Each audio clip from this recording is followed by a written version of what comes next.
2002 Super Air Nautique 210, sitting in a silver cloud Holland deck with a, I think it's titanium gray lower accent stripe and midnight blue main stripe. Sits on a tandem axle Trailmaster trailer. And very nice boat we have here. A whole laundry list of repairs and service that has been completed on this boat to get it ready for the new owner.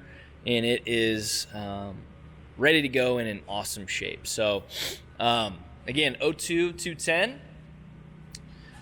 To start, we'll walk around the outside, check her out. Gel coat is in amazing condition. We stripped off all the graphics and pinstriping, did a full buff and polish on the gel coat, and it's left it just in awesome shape. It's glossy, it looks darn near brand new.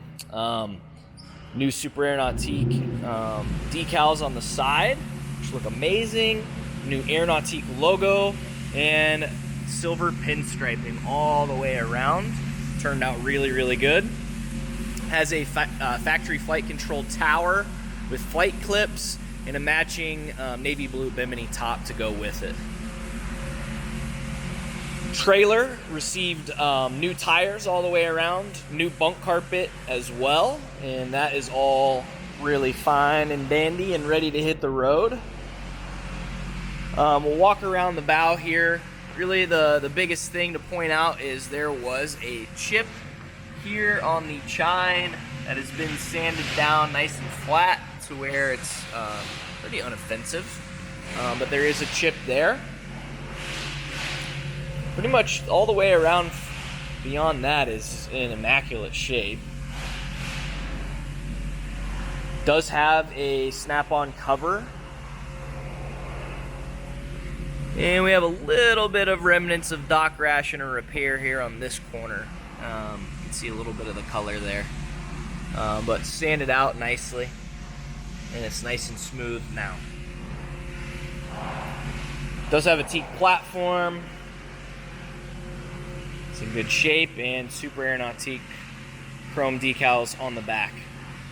Underneath, we have a 4-blade prop, single exhaust, plastic lift ring covers intact as well.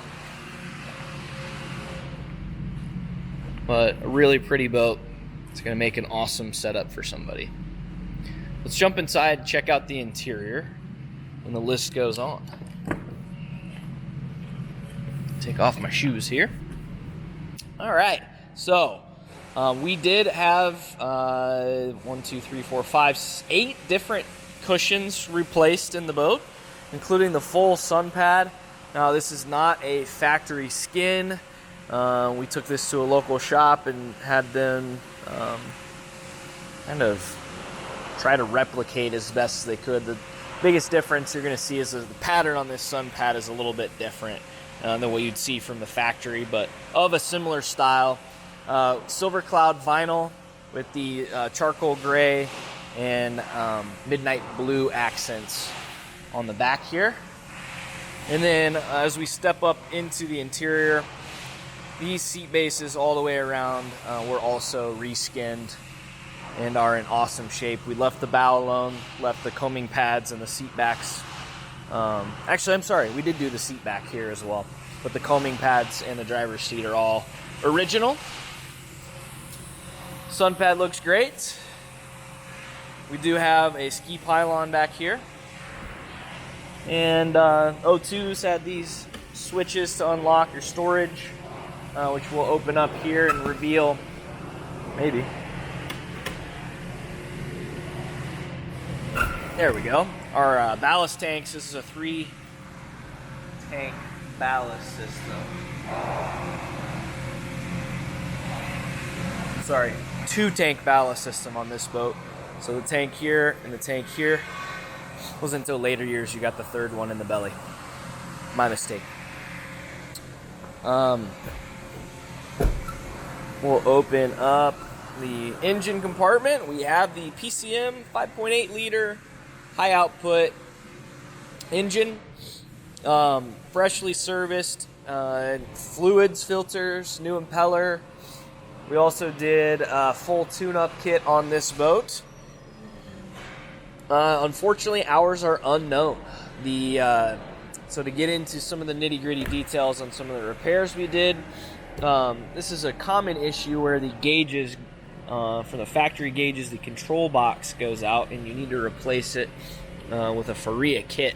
That had been done, and that was done 175 engine hour, or 176 engine hours ago. The Faria kit went in, and we also had to repair the PME box, which sends signal from the engine to the dash gauges, and unfortunately no longer have the hours stored on here, unless I'll double check the perfect pass. Maybe. Let's see. Let's check the perfect pass real quick. Yeah, this has been replaced as well. So when the dash was replaced, I'm seeing that the Stargazer was replaced right around the same time. So there's no way for us to get the hours off of this engine, unfortunately.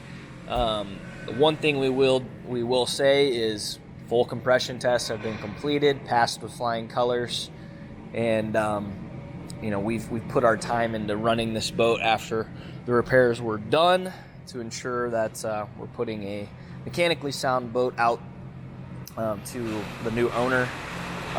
But it's just unfortunate with some of these older boats. There's no way to keep the engines registered at the dash once you've swapped those gauges out. So that's kind of where we're at with that. Again, new vinyl all the way around on these seat bases, as well as the seat back across here. So that all looks really, really nice. I didn't mention we do have new ballast pumps in the boat for the two tanks, and we have new seals on the transmission as well. New steering cable, so this thing spins freely and is going to drive really, really nice with that. You do have storage underneath your seats. I can get them with my hand. There's a cooler there. And then under the jump seat, you have the boot for the bimini top. We've got some life jackets and some nice storage space there. And then we can pop up the floor hatch where you have the ski locker, which is not cruddy and nasty at all, which is great. Nice and clean. So, close that up. Driver's seat's all original. Still have that Nautique embroidered logo on the back, and all the vinyl's in really, really good shape. Has a Clarion head unit over here on the driver's side, the CD player, AM, FM, classic. And then down below we have our ballast gauges. I'm going to go ahead and say those don't work because they almost never do. We have a Humminbird depth finder there.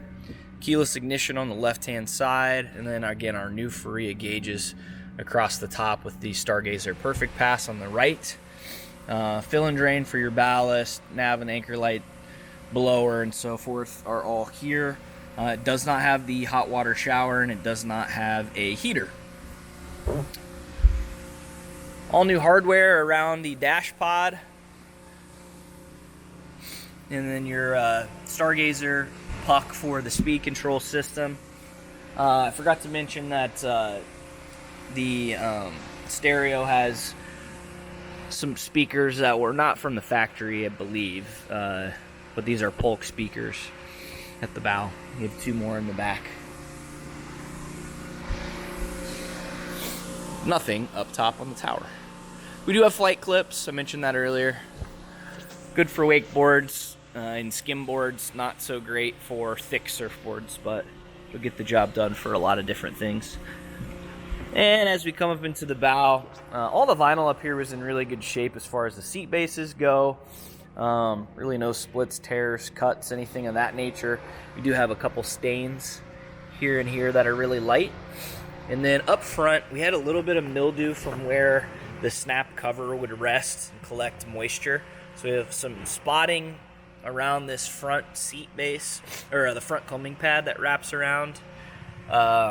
We cleaned it up as best as we could without getting crazy aggressive with it, and it cleaned up pretty well, minus this section right here where you can see those spots still. Beyond that, this interior is looking great. The boat has been fully gone through. It is ready for its new home. It's gonna run and drive awesome with pretty much fresh everything, so mechanically wise.